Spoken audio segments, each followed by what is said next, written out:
Our Holy Gospel for tonight comes from Matthew, the 18th chapter. Perfect. Then Peter came and said to him, Lord, if another member of the church sins against me, how often should I forgive? As many as 7 times? Jesus said to him, not 7 times, but I tell you, 77 times.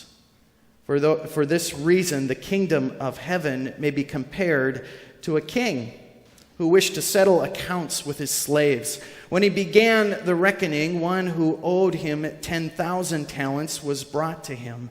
And as he could not pay, his Lord ordered him to be sold, together with his wife and children and all his possessions, and payment be made. So the slave fell on his knees before him, saying, have patience with me, and I will pay you everything. And out of pity for him, the Lord of that slave released him and forgave him the debt. But that same slave, as he went out, came upon one of his fellow slaves who owed him 100 denarii. And seizing him by the throat, he said, pay what you owe. Then his fellow slave fell down and pleaded with him, have patience with me, and I will pay you. But that slave refused. Then he went and threw him into prison until he would pay the debt. When his fellow slaves saw what had happened, they were greatly distressed, and they went and they reported to their Lord all that had taken place. Then his Lord summoned him and said to him, you wicked slave, I forgave you all that debt because you pleaded with me. Should you not have had mercy on your fellow slave as I had mercy on you? And in anger, his Lord handed him over to be tortured until he would pay his entire debt. So my heavenly Father will also do to every one of you if you do not forgive your brother or sister from your heart. This is the word of the Lord. And you may be seated.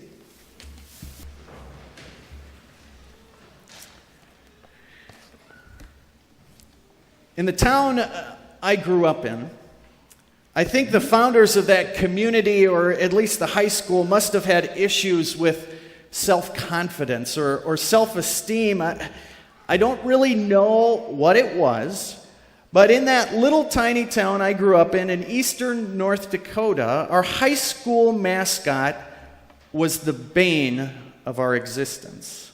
Especially for those of us who played tough guy sports like football, or those who wrestled or even played basketball. You see, in that tiny town of Castleton, North Dakota, our high school mascot was a squirrel.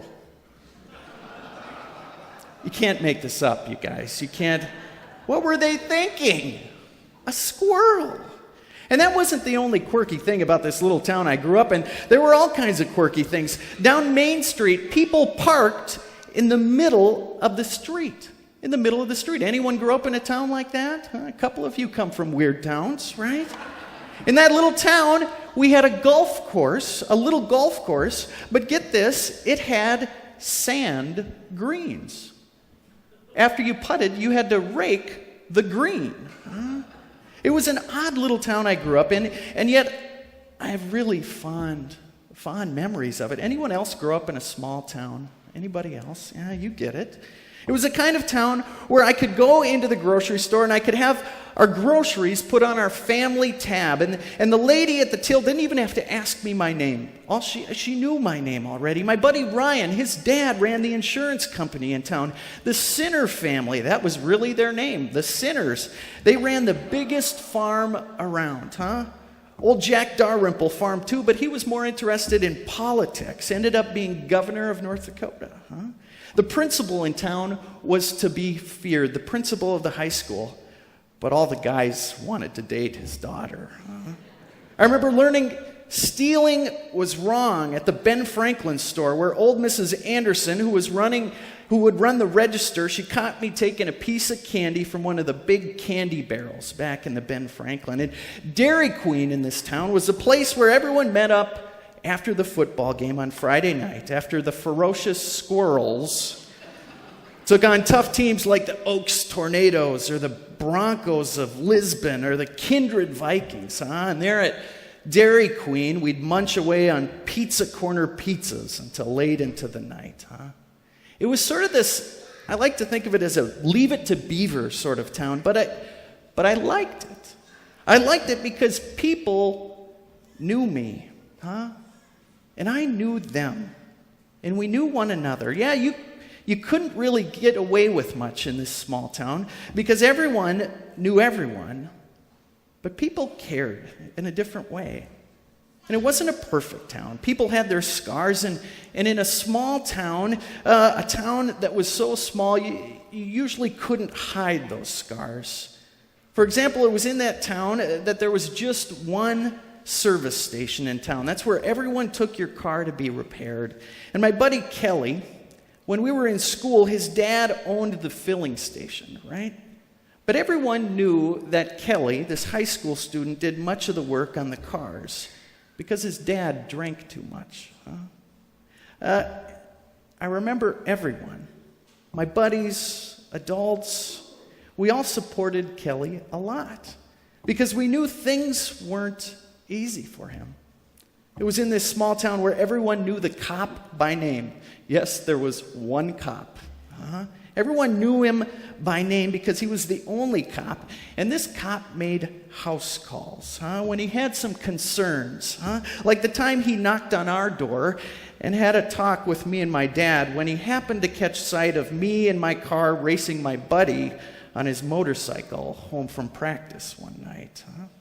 My buddy Brad, his dad, ran the bar in town, but everybody knew he drank most of his profits away. We all tried as hard as we could to support Brad every time it looked like he was going down the same path. My buddy Craig's parents, they disowned him. And so he took a job in high school at the meat locker uptown with Mr. Johnson, where he learned the trade of butchering. And Mr. Johnson took Craig under his wings like he was a son to him. You see, folks, in that town I grew up in, people weren't perfect.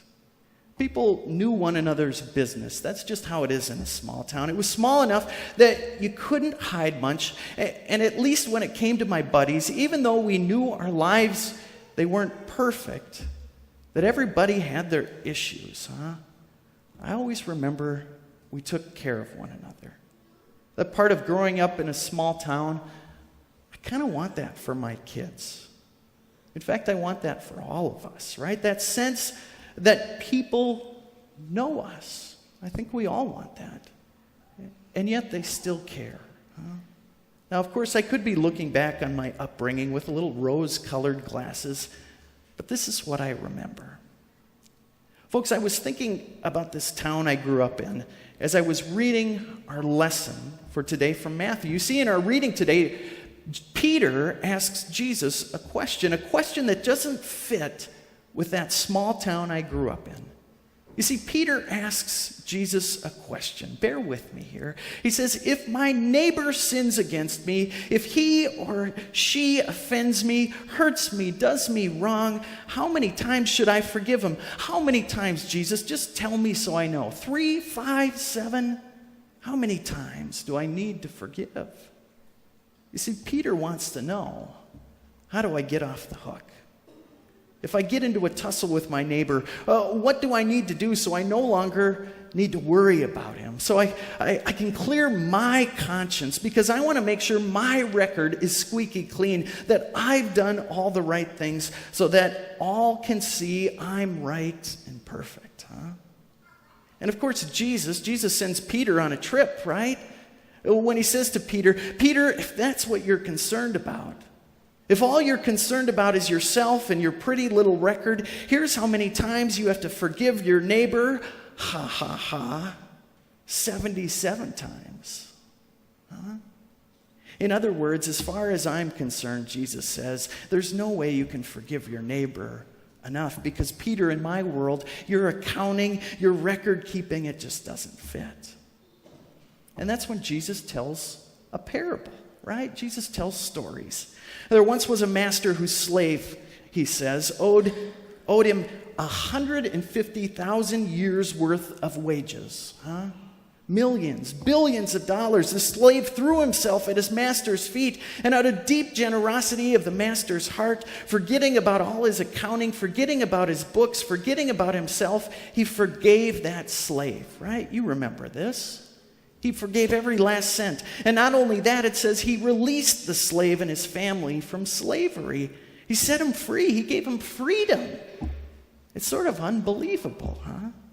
And that's when something tragically ironic happens. This now free slave immediately met up with a friend who owed him 100 denarii, it says. That's really only about a day's wage. And when the friend could not come up with the funds on the spot, the free slave, who has just had his unfathomable debt forgiven and was set free, ironically, this slave has his friend thrown into prison. Jesus tells this story because he's on to Peter. And I suppose he's on to us too. Huh? When we're honest, folks, I suppose we're not all that unlike this newly freed slave. Huh? It seems as we look around, we humans have this sort of fondness for counting, don't we? For keeping score, for calculating, for keeping track. Though the slave was free, he immediately hightails it back to his ledger, to his accountant, and incessantly keeping track of the debt of his friend, he goes and grabs him by the neck, huh? And in my thinking, that's not like the town I grew up in. And that's not what I want for me. It's not what I want for you or my family. And to be honest, it's that kind of thinking, I think, that's just plain dangerous. Folks, you know we live in a world that's consumed with asking, what's my share? Let's make sure things are fair. Everybody gets what they deserve. And folks, I don't think, though, that that's how God's world works.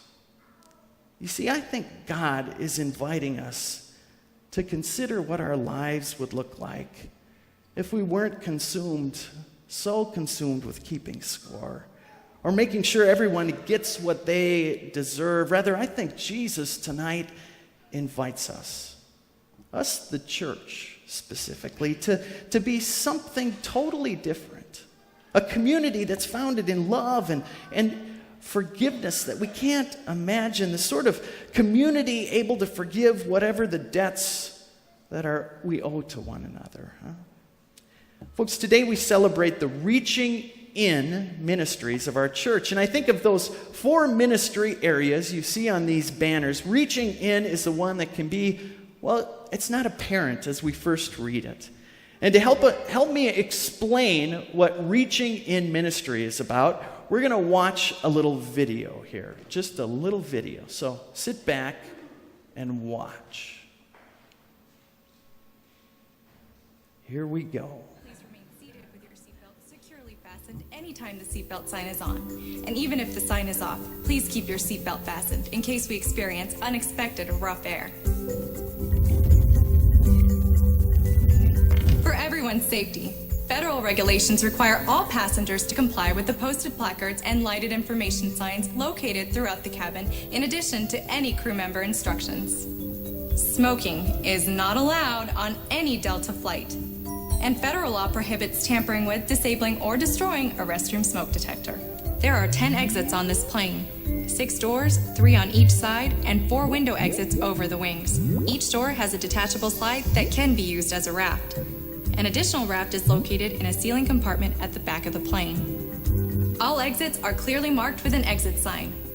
However, if there is a loss of power and cabin visibility is reduced, lights will illuminate the aisles to guide you to an exit. Please take a moment to find the exits closest to you, and remember, they might be behind you.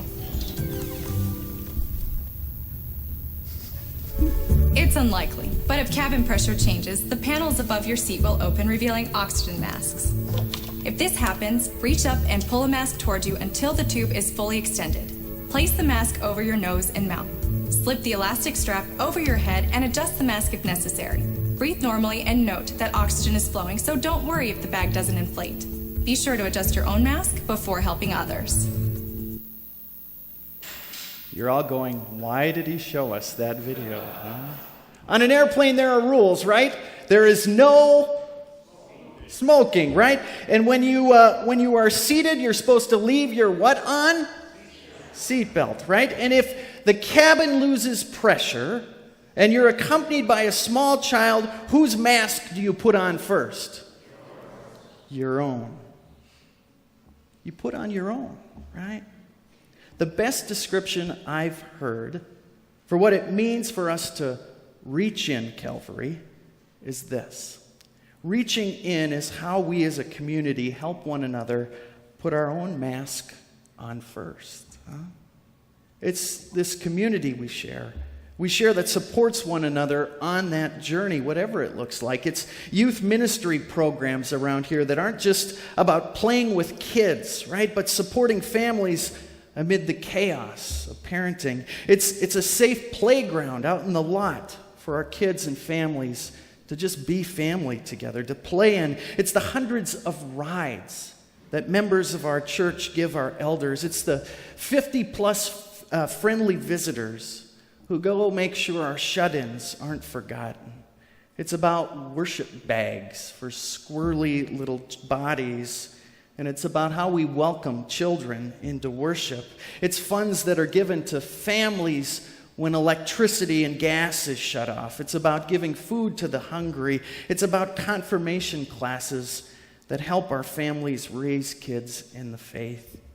It's about all the conversation that happens over thousands of gallons of coffee in this place. Folks, amid this rally month here at Calvary, what we celebrate today is being church together. Church is not this building, right? It's not the staff. It's certainly not the pastors, thank God. The church is you. It's you. It's us sharing life together, knowing one another, caring for each other, not pretending we're perfect. We all have fears and scars. We celebrate today the community we share. That's why we have pictures out in the aisles, or out in the hallway there. Pictures of people. We don't have pictures of things. Because Calvary is you and me, just as we are.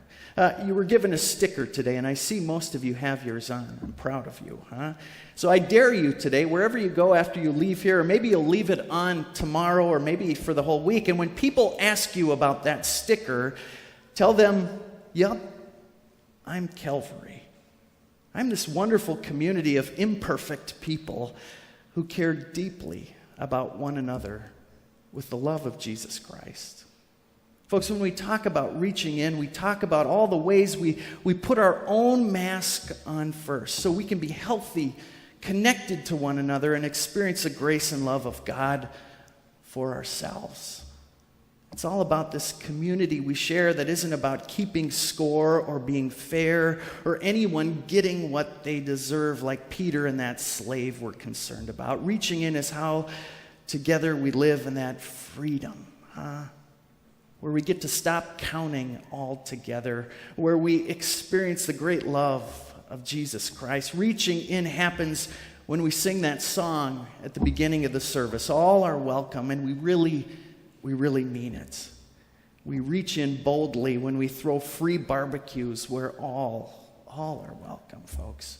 Folks, today we celebrate being church together, being that wonderful community of imperfect people who care deeply, deeply for one another with that great, abundant love of Jesus Christ, a love that never keeps score. Thanks be to God. Amen.